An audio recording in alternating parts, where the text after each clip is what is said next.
Hey there, Tracy Smith here. I am the intervention and quest teacher at Sultana Elementary, and I'm just kind of showing you my online remote learning presence that I have had to create for our current situation. The first thing that I use is a communication piece. I use Class Dojo. I'm sure a lot of people are familiar with it. I love that I can communicate to all of the parents and the students at once through Class Story. And then I also like that through messages I can communicate with individual parents or groups.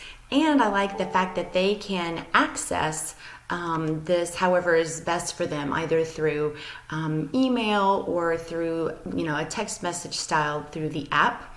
I do even have some students who are sharing some of the things that they're doing with me through their portfolios, which I love. And I am still able to even give kids some dojo points through some activities that I post out in my Google Classroom, which is the other piece that I will share with you. I meet with several groups every day in a normal school setting situation. So I created little groups for my Google Classrooms and invited all my kiddos. There's one responding right now.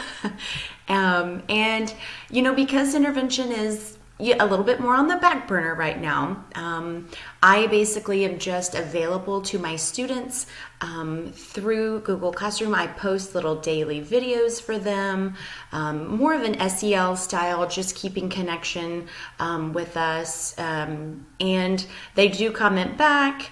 And I give them a little brain teaser and I give them the answers each day. But I also provided a Google form for them so that they can sign up for any kind of one-on-one session. If they need extra support with their classwork, they can sign up for an individual session with me. And I actually have several that I see every day, once a week throughout Zoom sessions, and help them that way.